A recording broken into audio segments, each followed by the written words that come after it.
Bonjour à vous et bienvenue semaine 11 de votre cours éthique et professionnalisme. Comment allez-vous, étudiants, étudiantes?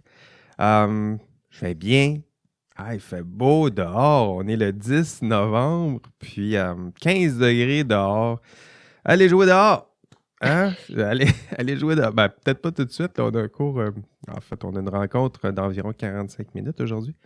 Mais allez jouer dehors, allez vous promener dehors, il fait beau. J'étais allé sur le fleuve, pas sur le fleuve, sur le bord du fleuve en fin de semaine. C'était très bien. Allez-y, marchez, écoutez votre podcast préféré, votre enregistrement de cours s'il le faut, en prenant votre marche, là, mais ça fait un grand bien, un bon bol d'air et de beau temps juste avant la grande envolée vers le froid de l'hiver. Ça nous fait un grand bien immense. Bienvenue donc à votre rendez-vous hebdomadaire où on prend un café ensemble. J'ai mon café ici. On regarde ensemble le module, très sommairement les thèmes, le contenu de cours qui vous attend. On regarde un peu les tâches qui vous attendent aussi. Je suis aujourd'hui et toujours accompagné de Valérie, qui est toujours à distance. Valérie Roberge, comment vas-tu, Valérie? Ça va bien. Bonjour à vous tous. Ça va Comment bien, t'as il fait occupé beau. ton... Ben oui, t'es-tu allé te promener, prendre une marche en fin de semaine? J'ai C'est-tu ça que été tu à... fais? Oui, j'ai été à tous les jours en fin de semaine. Et d'ailleurs, je tiens à dire, pour les étudiants, il y a de l'espoir. Parce que quand je suis sortie, j'ai passé la journée à lire un livre. Et quand je suis sortie de prendre ma marche, j'ai croisé mon directeur de thèse. Donc, j'ai pu parler avec mon directeur à 2 mètres de distance dehors pendant un bon C'est la 2 heures de seule ma façon. thèse. C'est c'est la seule façon de rencontrer du monde. D'ailleurs, cette semaine, à la cafétéria de l'Université Laval, j'ai fait une rencontre extraordinaire. J'ai rencontré un vrai étudiant, en vrai, Wow! à 2 mètres de distance, un étudiant de mon cours, Léo Labbé. Je ne sais pas s'il est en là à distance là, en ce moment. Léo Labbé qui est venu jaser, puis poser des questions, puis on a discuté, puis c'était pas si long que ça, mais ça me rappelait combien ça me manque tout ça, là, les discussions avec mes étudiants, leur vivacité, leur intelligence. Ça me manque, là. C'est peut-être le bout il me manque sûrement plus que mes collègues. Ah, heureusement, ils ne m'entendent pas, ils ne sont pas là aujourd'hui, mais il me manque plus que mes collègues, hein. Donc, pour l'instant, là, je suis là au micro. Je parle, je parle, je parle, mais nous discutons très peu. Donc, ça faisait du bien de voir Léo. D'ailleurs, il me disait que, bon, quand il écoutait les enregistrements de cours, il écoutait les podcasts, il les écoutait, mais en même temps, il écoutait ça d'une seule oreille. C'est ce qu'il me disait, puisqu'il profitait justement de ces moments-là, ces cours, il écoutait ça d'une oreille, ce qu'on dit en ce moment, puis ben, c'est peut-être ce qu'il fait en ce moment, mais il en profitait aussi pour discuter avec ses colocs, là, des thèmes qui étaient abordés. Donc, je ne savais pas, là, mais même les colocs entendent les thèmes qui sont abordés. Donc, ça discute de quoi? Ben, ça doit discuter des thèmes du cours, le conflit d'intérêts, les biais psychosociaux. D'ailleurs, un beau forum cette semaine à ce sujet-là. C'était le fun de vous lire. Pression d'autorité, pression de groupe. Les réseaux sociaux. On parlait de la polarisation aussi avec Léo, donc la polarisation du débat. Ça faisait du bien de discuter de tous ces thèmes-là, mais avec une vraie personne à distance raisonnable. Je souhaite que vous puissiez vous aussi faire ça avec vos colocs, avec ceux qui sont dans votre bulle proche. Là. Puis sinon, ben lâchez pas. Là, je pense qu'on va avoir un petit répit pendant le temps des fêtes. Là. J'imagine qu'ils vont assouplir très légèrement les règles, mais ils vont les assouplir très certainement, là, parce que sinon, il y en a plusieurs Ouais. qui pourraient décider de violer certaines lois. Là. Donc, aussi bien les assouplir, sinon on va se retrouver avec un autre genre de problème. Donc, ça me manquait ce dialogue-là. J'ai le même plaisir avec Valérie quand on discute avant, après les Oui. enregistrements de cours. Hein, avec les étudiants aussi, c'est ce qui me manque. Donc, le vrai dialogue. Là, deux dialogos, là, c'est ça. Là, deux raisons qui se rencontrent. C'est le cœur, je dirais même, de la philo. Mhm. Un qui parle, l'autre qui réplique. les deux qui grandissent, thèse, antithèse et synthèse. C'est ce genre de Wow. dialogue-là là, qui me manque avec les étudiants. Clairement. Et d'ailleurs, tu as réveillé les étudiants sur le forum parce que Léo Labbé est bien présent et ses collègues semblent présents aussi. Yes! Et voilà. Yes, salut, on les salue bien bas. Puis voilà, c'est le fun de savoir qu'il y a de la vie comme ça à l'autre bout du fil audio. Cette semaine, Valérie, gros thème, on parle de science et société, on parle des liens entre la science et la société et les liens entre la société et la science. Donc, la partie... Si peu d'actualité. Si peu d'actualité, partie et contre-partie.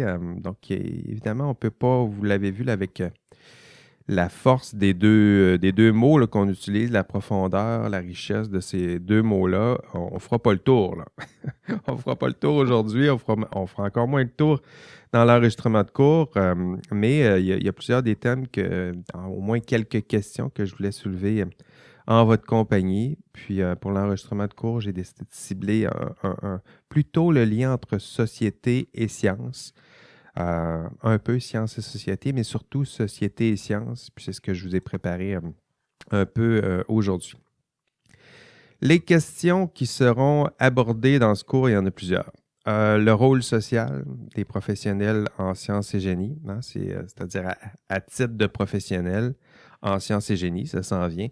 Avez-vous une influence sur la société, à quoi elle ressemble, qu'est-ce qui est attendu de votre part? Est-ce que c'est votre rôle de vous prononcer sur la pertinence sociale de certains projets scientifiques et techniques? Est-ce que c'est votre rôle de faire ça?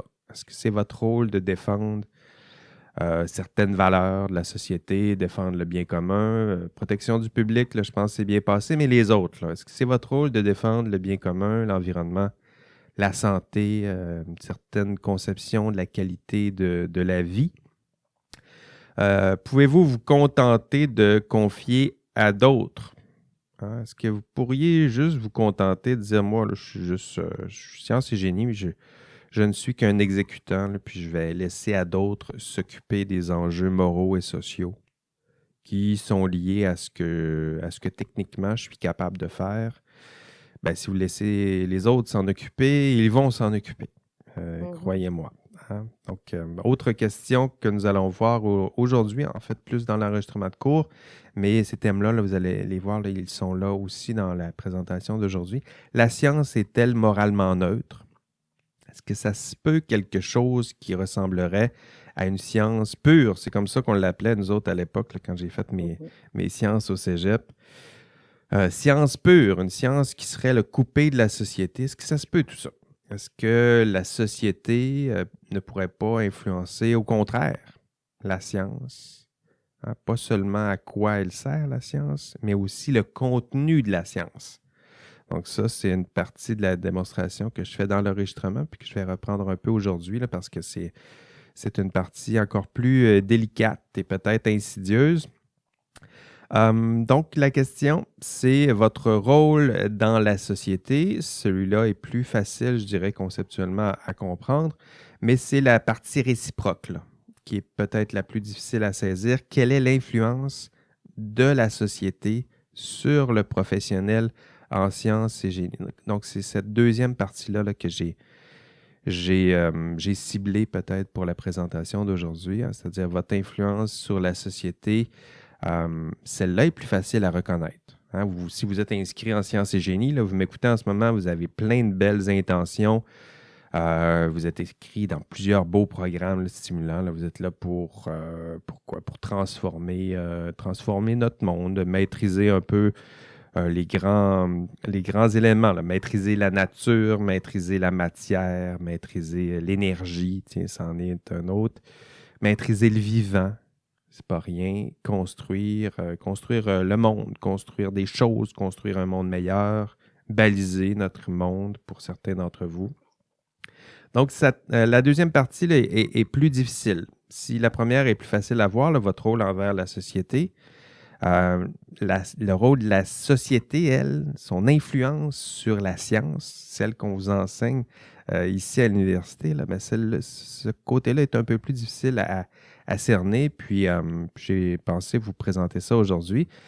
Pour cela, vous aurez besoin d'une distinction. Peut-être l'avez-vous déjà conceptualisée, mais je me permets de la faire pour vous. Ça permet de voir avec peut-être plus de vivacité les liens entre la société et la science.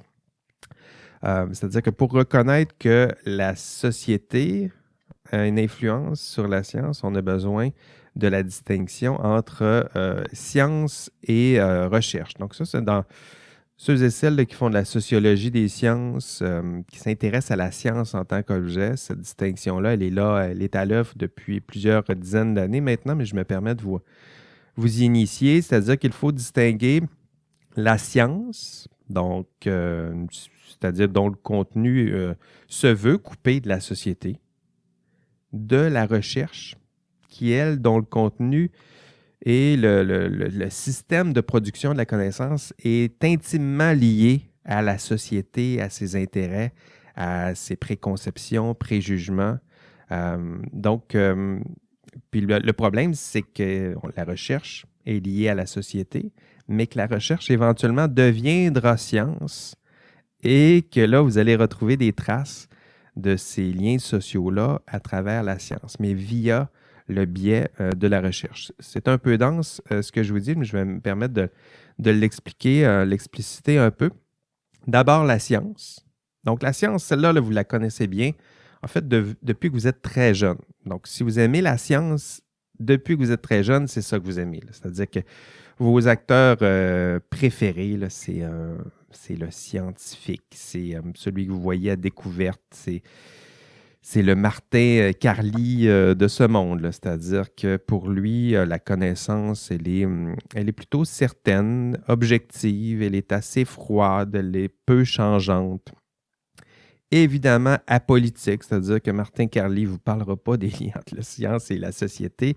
Pas non plus du dernier budget Trudeau, ça ne l'intéresse pas vraiment. Donc, le scientifique, son seul objectif social, c'est de communiquer, je dirais, nous instruire des faits scientifiques, des vérités, même on ose ce terme-là qui est quand même assez chargé, nous instruire là, des vérités scientifiques.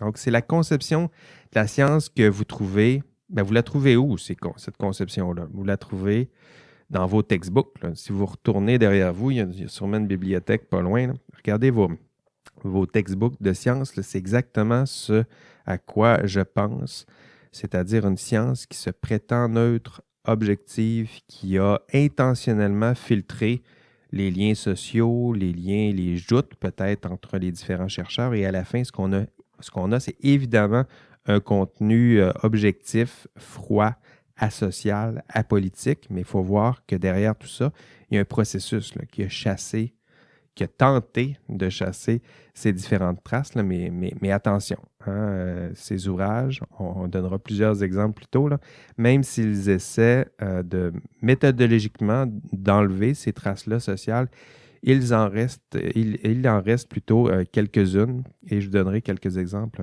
un peu plus tard. Rappelons-le, le scientifique, c'est une construction sociale. Hein? C'est-à-dire que le beau Martin Carly, là, il joue un rôle. Là. Donc, il met son sarrau, puis on fait tous la même chose quand on passe à la télé. Là, ici, dans les laboratoires, là, on met notre sarrau parce que là, on passe à la télé. Fait qu'il faut arborer cette image-là. C'est une construction. C'est important de le faire. D'ailleurs, si on demande à des enfants, demandez-leur si vous avez des petits neveux, cousins, frères et sœurs, là, demandez-leur de vous dessiner un scientifique. Puis vous allez voir, les dessins sont à peu près toujours semblables. Puis d'ailleurs, cette image-là là, que je vais vous décrire, elle est de plus en plus ferme et déterminée. Plus vous vous rapprochez, je dirais, de l'université. Donc, au début, un scientifique, je dirais qu'un enfant, d'abord, ne le sait pas, mais plus il vieillit, plus cette construction là, va s'affirmer dans ce qu'il est, dans sa tête. Une conception sociale, c'est un peu ça. C'est un peu comme ça. Une construction sociale, c'est un peu comme ça que ça fonctionne. Donc, le scientifique, pour lui, ça ressemble à quoi? C'est un homme, hein, c'est un blanc, évidemment. Il a son sarrau blanc, évidemment. Il a une barbe. Il a une moustache, peut-être, ou les deux, il faut voir. Il a des lunettes, évidemment, parce que ça fait scientifique. Il est entouré d'équipements scientifiques, des béchères, des Erlenmeyer, puis des choses de ce genre-là. Des fois, là, si on met une bulle, il crie Eureka, là, puis des fois, des fois, on ajoute j'ai un secret. Les plus pessimistes, là, les enfants les plus pessimistes, c'est j'ai peut-être un secret. Ah, ben tiens, peut-être. Mais cette caricature-là, là, il faut s'en défaire. Là. Hein, vous êtes rendu à l'université. C'est évidemment une conception intéressante. Ça nous permet d'apprendre la science, de comprendre ce à quoi ça peut ressembler, des faits, des vérités scientifiques. Mais en même temps, si vous voulez aller un peu plus loin, ou sinon voir des liens entre la science et la société, il faut un peu se défaire de cette image. Ce que je vous invite à faire, c'est remplacer ce scientifique par un chercheur en sciences. Hein. Le chercheur en sciences, c'est lui qui développe, qui crée, qui construit le savoir qui bientôt se retrouvera dans vos ouvrages, dans vos textbooks universitaires. Et pour lui, le chercheur, allez les voir là, autour de vous, là. Peut-être pas en ce moment, mais vous les avez déjà vus et vous les reverrez bientôt.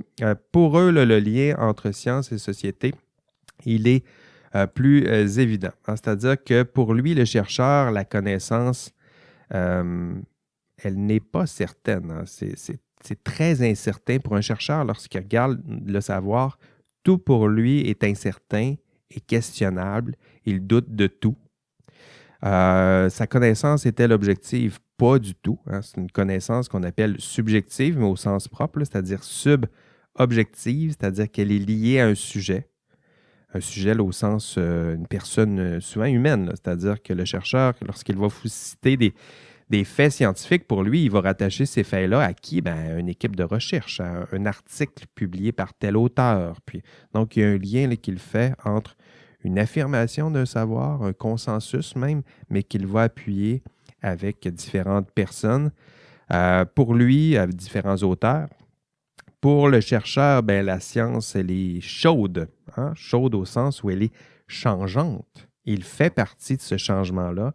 Il aimerait changer la science. Hein? Pour le chercheur, s'il peut changer la première phrase de votre textbook de biologie, là, il va s'en réjouir. Hein? Pour lui, ce serait une révolution carrément scientifique, une découverte, c'est un peu ça. Essayer de contester, faire les hypothèses les plus risquées et tenter de les démontrer. Donc, c'est un peu ça. Donc, la science, elle est chaude. Les principales théories là, qui meublent votre existence de scientifique depuis que ça vous intéresse, là, si un chercheur peut changer tout ça par sa propre théorie, par sa propre démonstration, par ses propres expériences qui démontreront que ces thèses-là ne tiennent plus, ça, c'est de la recherche. Et pour eux, ces chercheurs, ils sont leurs actions, leurs gestes, leurs discours sont liés aux politiques. Ils vont écouter, je parlais des budgets, oui, ils vont l'écouter, le budget Trudeau, puis qu'est-ce qui est publié en sciences cette année. Le budget, CRSNG, CRSH, tous les principaux bailleurs de fonds, tout ça est influencé par le politique. Ils vont, avec des grandes sommes d'argent, ils vont influencer là où les chercheurs devraient aller. Évidemment, vous pouvez faire de la recherche sur les thèmes qui vous intéressent dans votre sous-sol, là, mais si vous voulez faire de la recherche avec des fonds, engager des étudiants, les faire travailler, produire des textes, publier des textes, avoir une certaine reconnaissance, être agrégé, devenir professeur, engager d'autres étudiants, aller chercher des subventions de recherche. Donc, vous voyez là, un peu cette roue-là, là, ça, c'est tout, c'est lié aux politiques, c'est lié à des enjeux sociaux.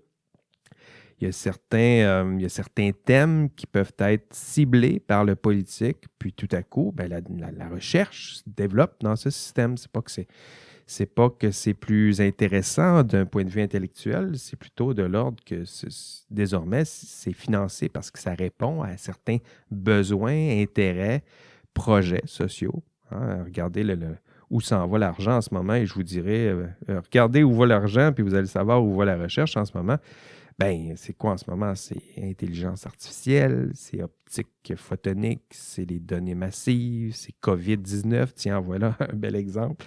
Vous irez voir le financement à COVID-19 et vous irez voir les résultats. Là. Donc, il y a plusieurs beaux développements, les vaccins s'en viennent et ce n'est pas un hasard, c'est pas tout à coup que les chercheurs se sont dit c'est intellectuellement très stimulant. Non, non, c'est urgent socialement d'investir dans ce domaine. Puis curieusement, ben, ça marche.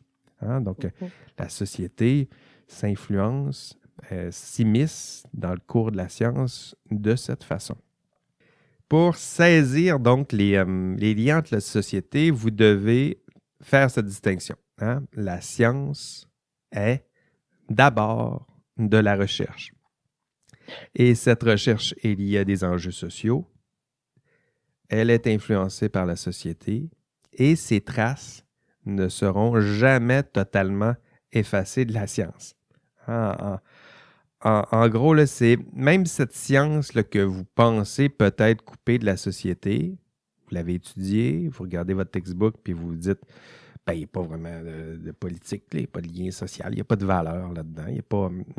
faites attention. Donc, cette science pure est liée via la recherche à la société, aux enjeux politiques, sociaux. Elle est parfois le reflet de la société dans laquelle elle est produite. Et cette recherche en sciences influence la société. Et la société influence cette recherche en sciences qui, elle, influencera la science qui se retrouveront dans vos textbooks. Et j'ai prévu pour vous quelques exemples des exemples qui poussent très loin ce concept-là. L'idée que la science, lorsqu'elle est produite dans une société, on en retrouve la trace de cette société jusque dans le contenu scientifique. Premier exemple, c'est l'affaire, vous irez voir dans l'enregistrement de cours, l'affaire Lysenko. Donc, si vous ne me croyez pas encore que la société peut influencer le contenu de la science, allez voir cette partie-là de l'enregistrement de cours. Je vous explique l'affaire Lysenko, c'est-à-dire que vous constaterez dans cette société, là, c'est la société d'un régime communiste, donc l'ancienne URSS, le régime socialiste soviétique avec tout ce que ça comporte. Allez voir comment on appelait la génétique mendélienne à l'époque. Hein? C'est-à-dire que, si vous avez fait des cours de biologie, là, vous l'avez vu, on parle de génétique mendélienne. Même ces concepts-là, tout à coup, dans les textbooks qu'on distribuait dans ce type de régime-là, on se retrouvait avec la science, on l'appelait la science, je pense que c'est la science prolétarienne de l'hérédité ou quelque chose de cet ordre-là. Donc, même non seulement dans le contenu, mais dans la désignation, on a des traces sociales qui peuvent s'y trouver. Évidemment, là, on n'est pas dans ce contexte communiste, mais allons voir encore. Prenons le deuxième exemple, et je l'aborde aussi dans l'enregistrement de cours, l'affaire Alan Turing. Connaissez-vous Alan Turing? Il y a un prix en intelligence artificielle là, qui s'appelle le prix Turing, puis c'est en l'honneur de ce cher monsieur, donc un mathématicien hors pair en 1936 qui était, c'est sûrement autour de ces années-là, créateur, idéateur du concept de programmation machine, là, ni plus ni moins que ce qu'on enseigne aujourd'hui en intelligence artificielle. Turing, héros de guerre aussi. Donc, la deuxième guerre 39-45, c'est lui qui a décrypté les communications allemandes, qui a permis ni plus ni moins aux Alliés de vaincre l'Allemagne. Donc, il faut voir la force, le génie mathématique. Mais à l'époque, la société change et son statut change. La valeur accordée au savoir scientifique développé par Turing, notre rapport au savoir de M. Turing, là aussi, ça change. Son statut scientifique change. Et pourquoi?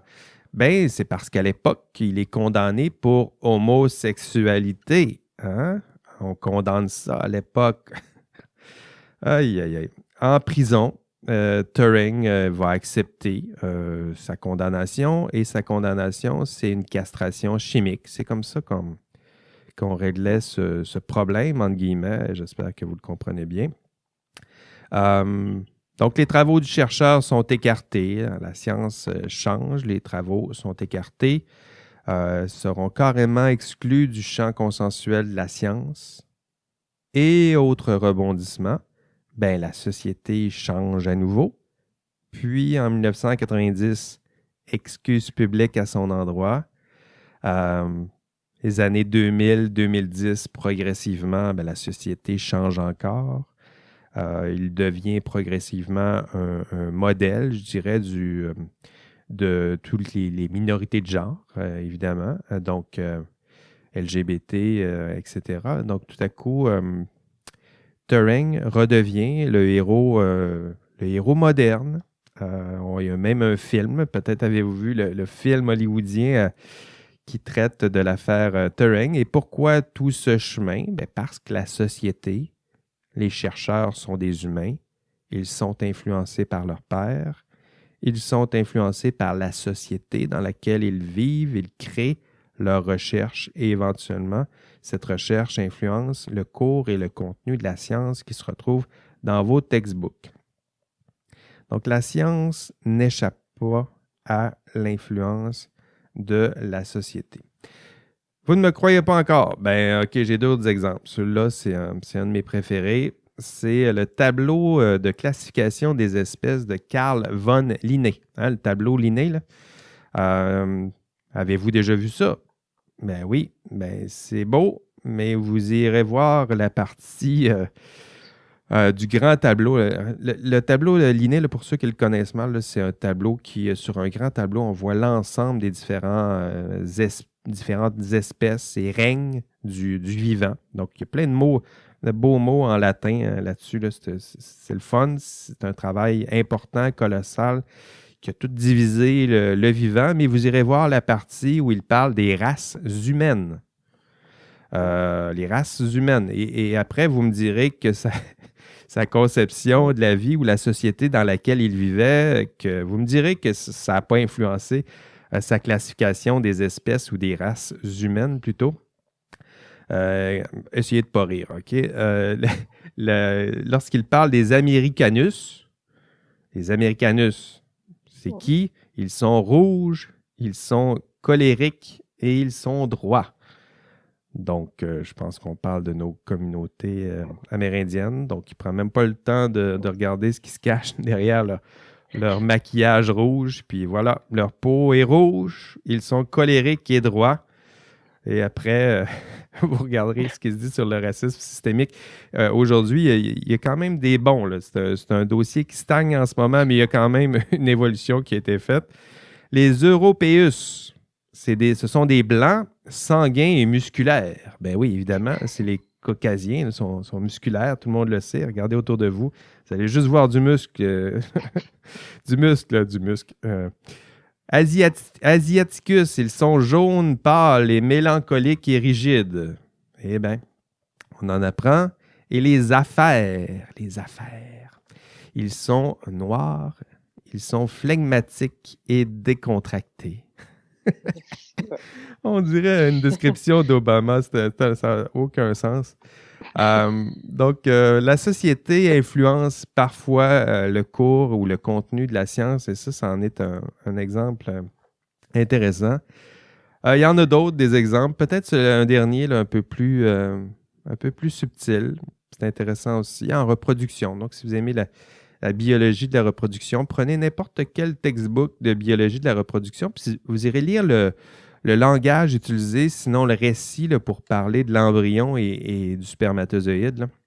Vous irez voir comment c'est fascinant. L'ovule Évidemment, l'ovule, ben, c'est féminin. Donc, l'ovule, il est passif. Hein, il prépare le nid. Il attend, il attend patiemment là, son prince charmant. Là. Zido charmant. Je ne sais pas trop comment le nommer. Mais le spermatozoïde, lui, attention, lui, il est actif. Il est vigoureux. Il est en mission. Il doit gagner la bataille contre ses nombreux semblables. Et à la fin de sa course, il doit pénétrer l'objet de sa quête. Voilà, un ovule, un seul. Il faut en prendre soin. Chaque ovule perdu est un gâchis, lit-on dans certains textes. Là, je donne les références dans l'enregistrement de cours. On accuse quasiment au passage les femmes d'avoir des règles. Puis de l'autre côté, des spermatozoïdes par millions gâchés. En voulez-vous du gâchis, messieurs? En voilà. Puis jamais on en tient rigueur aux messieurs en question.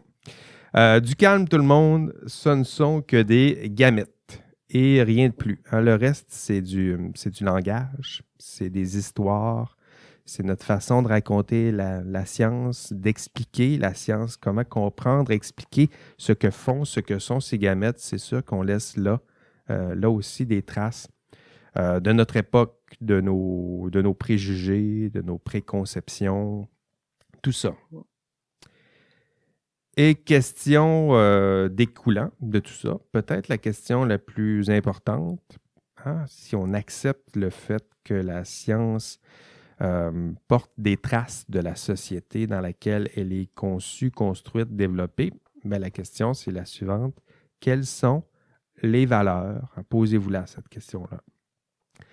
Quelles sont les valeurs, les myopies, les préjugés de notre société et de notre époque? Quelles sont les traces de ces valeurs, myopies, préjugés de notre époque que nous allons laisser dans les ouvrages de sciences que nous sommes en train d'écrire et que nous allons bientôt vendre ici à l'Université Laval? Donc ça, c'est le genre d'influence qu'il faut là aussi réfléchir. Et évidemment, lorsqu'on parle des liens entre science et société, donc le deuxième côté, donc l'influence de la société sur la science, je me suis rendu loin dans cette démonstration-là, mais c'est pour vous montrer jusqu'à quel point la société peut influencer la science. On pense souvent à l'influence via le financement, la recherche, tout ça, mais c'est plus insidieux que ça. Là. Parfois, ce que la société est, là aussi, ça laisse des traces dans la science. L'autre côté, celui-là est peut-être plus simple à démontrer, c'est cette science qui influence la société. C'est pas parce qu'elle est plus facile à concevoir qu'elle est plus facile à appliquer, plus facile à mettre en œuvre. Hein? On la souhaite tout autant, une science qui serait engagée au service de la société. On parle de ces professionnels comme vous bientôt, là, des professionnels en sciences et génie qui sont prêts à servir, prêts à se mettre au service des projets sociaux les plus stimulants et enthousiasmants, prêts à se mettre au service de nos valeurs, prêts à se mettre au service de notre conception du bien commun. J'en parle plus longuement, évidemment, dans le cours. Mais la partie sur laquelle je voulais insister aujourd'hui, c'est l'idée que ces valeurs ne sont pas toujours explicites. Parfois, ces valeurs et projets sociaux sont cachés au cœur même de la science et des outils techniques là, que vous êtes en train de développer ou auxquels vous allez bientôt contribuer. Donc, ces valeurs, ces projets sociaux sont parfois au cœur même des projets en sciences et génie auxquels vous contribuerez. Hein? Mais parfois, ces valeurs et projets sont légèrement cachés. C'est juste de poser quelques questions ou d'y réfléchir peut-être plus longuement et vous saurez les reconnaître. Lorsque vous construisez donnons des exemples. Des exemples, ça aide à comprendre. Lorsque vous construisez des routes, des ponts, là, vous ne faites pas seulement construire des ponts et des routes. Ben oui, vous faites ça, mais vous ne faites pas que ça, hein. Vous vous mettez au service d'une conception du bien commun, d'une conception de la vie bonne, d'une conception, minimalement, d'une conception de la ville idéale. Il y en a qui pensent tout ça, et vous vous mettez au service de ce genre de projet. Vous vous positionnez sur ce que devraient être nos modes de transport. Ben oui, vous êtes au service de ce genre de projet-là. Hein, vous vous mettez au service des valeurs sous-jacentes, cachées peut-être, pas à votre insu, mais qui sont là, qui ne sont pas si cachées que ça. Il s'agit juste de poser quelques questions ou d'y réfléchir pour les voir. Et ce faisant, vous vous mettez au service des valeurs sous-jacentes. Et vous, peut-être, vous sacrifiez d'autres types de valeurs. Tout ça au cœur des projets de construction de ponts et routes. Hein, ça semble simple, ça semble très technique tout ça, mais il y a un projet social, des valeurs qui sont là. C'est juste de regarder, d'y réfléchir un peu plus longuement et vous allez les voir. Vous en voulez d'autres, des exemples? Je sais, je vous entends. Une étudiante, je me rappelle, l'année dernière, ou c'était l'année d'avant, une étudiante qui me disait c'est pas parce que je travaille pour un grand cigarettier que j'assume nécessairement toutes les valeurs associées. Ben justement, peut-être que vous n'assumez pas les valeurs, mais ces valeurs sont là et vous vous mettez au service de ce projet, des projets associés, des valeurs associées par ce projet ambitieux pour vous. C'est peut-être de vendre des tonnes et des tonnes et des tonnes de cigarettes. Là. Mais c'est ça qui se cache. Ben, c'est ça qui se cache. C'est ça qui se dessine à la toute fin. Là. Alors, si vous me dites, l'étudiante en question a dit, je participe à... Nous, ce qu'on fait, c'est qu'on crée une machine qui permet d'accroître la production du système de production de cigarettes, quelque chose de cet ordre-là. Là. Oui, mais vous ne faites pas juste construire. Tu allais ajouter quelque chose, Valérie? Non, je te suivais, mais j'argumentais fort. OK. Désolée. Tu réfléchis fort. Donc, elle, tu sais, ce que je lui disais, c'est que, je comprends, mais tu ne fais pas juste construire une machine. Hein. Tu te mets au service de cet employeur-là qui, lui, a des objectifs, des ambitions, qui assoit, chacune de ses décisions est guidée par des valeurs, puis à la fin, il veut en vendre des cigarettes. Là. Donc, tu te mets au service d'une certaine conception du bien commun. C'est peut-être un peu trop empoulé comme langage, mais vous comprenez ce que je veux dire. Du moins, c'est peut-être la valeur de liberté, que c'est peut-être la liberté de choisir soi-même, de faire ses choix en matière de santé, peut-être. Tu sais, si on veut, on veut tourner ça d'une autre façon, mais vous vous mettez au service d'une valeur ou de quelques valeurs et vous en écartez d'autres. C'est sûr au passage. Autre exemple, vous participez à la production de médicaments. En voilà un bel exemple. C'est pas seulement de la chimie, c'est pas seulement juste mélanger des petits ingrédients avec d'autres puis faire quelque chose d'intéressant. Non, il y a un projet social, humain, des besoins sociaux importants qui se cachent derrière ça et vous mettez au service de ça, de cette conception de la santé, de ces projets sociaux qui se cachent derrière ça. Et il y en a plein des exemples. Vous construisez des trains électriques, des intelligences artificielles dans le domaine de la santé, des ponts, des immeubles. Vous balisez, vous piquetez, eh bien, vous vous mettez au service.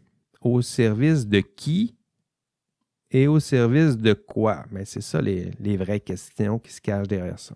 Hein, ces belles petites têtes de futurs professionnels en sciences et génie, là, vos belles petites têtes que vos parents et amis chérissent tant, là, vous, bientôt, vous allez vous mettre au service. Hein? Au service de qui? Au service de quoi? Au service de quelle valeur? Attention! Tiens, je me remets à faire des attentions comme au dernier cours. Attention! Attention, mais Oui, vas-y, Valérie. là, je te couperais parce que avec ce que tu dis, j'ai toujours l'exemple du dernier cours. Là, je vais faire le lien comme la bonne étudiante. Mais avec ce que tu dis, ça me rappelle vraiment l'expérience de Milgram. Parce qu'on peut penser que c'est comme une structure qui nous fait faire des choses qu'on accepte de faire parce qu'on est rentré dans la structure. En fait, là, c'est comme d'une façon grossière, on pourrait dire que c'est l'industrie ou comme l'exemple de l'étudiante dont tu parlais, c'est-à-dire que Le chercheur qui dit de donner le courant électrique, c'est comme la compagnie de cigarettes qui dit oui, fais une machine qui va être plus productive. Puis là, tu fais, je fais juste répondre aux ordres, mais je suis pas pour le résultat qui arrive au bout. Il y a un peu cette idée-là dans l'expérience, c'est-à-dire que quand on accepte aussi sans le vouloir, on essaie de s'en dégager, mais qu'on accepte ce qui va se passer à cause qu'on est comme la transmission, là. Oui. Je trouve que l'exemple était assez radical parce que c'est comme la personne qui donnait le courant électrique, mais si finalement tu permets de produire plus de cigarettes ou si tu permets de produire plus d'une matière toxique pour lesquelles tu es contre parce que tu es pour l'environnement, le Il y a résultat une revient espèce le même. d'incohérence, mais je pense que c'est plus ça. C'est pas. Puis l'exemple de 1000 grammes est intéressant. C'est juste de poser quelques questions où vous obligez à réfléchir aux valeurs qui se cachent derrière. Qui se cachent. C'est pas une question à votre insu là, intentionnellement, mais poser des questions et y réfléchir, c'est voir un peu les valeurs qui sont sous-jacentes à tout ça, là. Vous vous mettez au service, vous acceptez de réaliser une tâche. On prend l'exemple de 1000 grammes. Bien, moi, je vais donner des voltages, mais la seule différence, ce que je vous demande, c'est d'être conscient des valeurs. Vous pensez que c'est pour le bien de la science? Ben, tant mieux, mais il faut que ça soit bien conçu, bien pensé, puis que vous soyez au courant des valeurs qui sont sous-jacentes à l'exercice de la science, parce que la valeur sacrifiée ici, c'est la santé de la Mhm. personne qui va avoir des décharges électriques, là. Donc, il y a des valeurs qui sont choisies, promues, que vous ferez les vôtres, puis éventuellement, il y aura des valeurs sacrifiées. Donc, la morale, là, elle est là, là. Elle est au cœur même de la science, même si vous vous dites, ben, la science, la morale, c'est pas la même affaire. Désolé pour le petit son de. La morale, elle est là. Elle est au cœur de la science, de la technologie, des outils, des projets que vous allez développer. Quand vous êtes au cœur de ces projets en sciences et génie technologiques, ben, il y a des valeurs qui sont là, là. C'est juste d'y réfléchir, puis vous allez les voir. Attention, tiens, je vais en dire un autre, attention, c'est vous qui nous faites la morale. Mhm. Hein, gageons qu'au début du cours, là, la première fois que vous m'avez vu, là, vous vous êtes dit, ben, c'est un cours d'éthique, là, fait qu'il va nous faire la morale. Ben moi, là, à la fin du cours, j'ai envie de retourner ça vers vous. Moi, j'ai l'impression que c'est vous qui nous faites la morale. C'est le contraire. C'est vous qui me faites la morale. Vous avez une science, vous allez maîtriser une partie de la science et du génie avec votre intelligence, votre belle tête. Vous allez vous mettre au service de projets techniques et scientifiques et c'est vous qui allez influencer ce que je mange, ce que je fume, comment je me déplace, où je vis, mon rapport avec la santé, mon rapport avec la matière, la nature, la vie, l'humain, ce que je suis, comment on se conçoit en biologie, la façon dont je me conçois, je me pense, la façon dont la société se pense. À penser aux différentes innovations qui nous ont précédés, là, j'en nomme quelques-unes, peut-être l'automobile, tiens, l'avion, la vaccination, l'Internet, les réseaux sociaux, ben, ça change notre conception du monde, tout ça, là. Et caché au cœur de ces différents projets technologiques, regardez les premiers discours sur l'Internet, là, il y a des valeurs qui étaient promues au cœur de ces outils technologiques-là, là. Et ça transforme aussi le monde. Ouais, ceux qui l'ont développé en étaient conscients, ceux qui les utilisent, les développent, ne sont pas toujours conscients de tout ça. Mais il y a des valeurs, c'est juste de poser quelques questions et vous allez les voir, les reconnaître. Votre science et votre profession promeuvent, peut-être à votre insu, je pense que c'est important de le rappeler, peut-être à votre insu, c'est ça qu'il faut briser, hein, votre science, votre profession promeuvent des valeurs. Ils font la promotion d'une certaine conception du bien commun, d'une certaine vision du monde. Et il est temps pour vous de reconnaître l'existence de ces valeurs. Il est temps pour vous de les assumer, d'assumer les valeurs que vous allez promouvoir, d'assumer les valeurs que vous allez sacrifier et de vous assurer surtout que les valeurs promues, choisies, correspondent par votre employeur peut-être. Vous assurez que ces valeurs correspondent à vos valeurs. Hein? Ça donnerait du sens à tout ça. Pour les auteurs là, que vous irez voir dans l'enregistrement de cours, pour Calon et là, c'est les deux auteurs qui sont cités. C'est deux sociologues des sciences de la technique. Je me suis servi un peu de leur réflexion pour articuler cette partie du cours. C'est vous qui êtes des... Pour eux, là, ils vous appellent, ils ne disent pas vous faites la morale, ils vous appellent des activistes sociaux. Hein, vous ne pensiez pas qu'on allait vous traiter d'activistes sociaux. Hein? Et pourtant, ça ressemble un peu à ça. Hein, on ne pense pas nécessairement aux geeks en sciences et génie là, lorsqu'on parle d'activisme social. Et pourtant, la seule différence entre les activistes, entre Greta Thunberg là, et vous, là, c'est peut-être que vous ignorez à quel point vous allez influencer le monde dans lequel nous allons bientôt vivre. À quel point la science, le génie que vous allez bientôt exercer est chargé de valeur, défend peut-être des conceptions du bien. Et ces valeurs et conceptions du bien sont-elles les vôtres? Ce sont les questions que je voulais voir avec vous.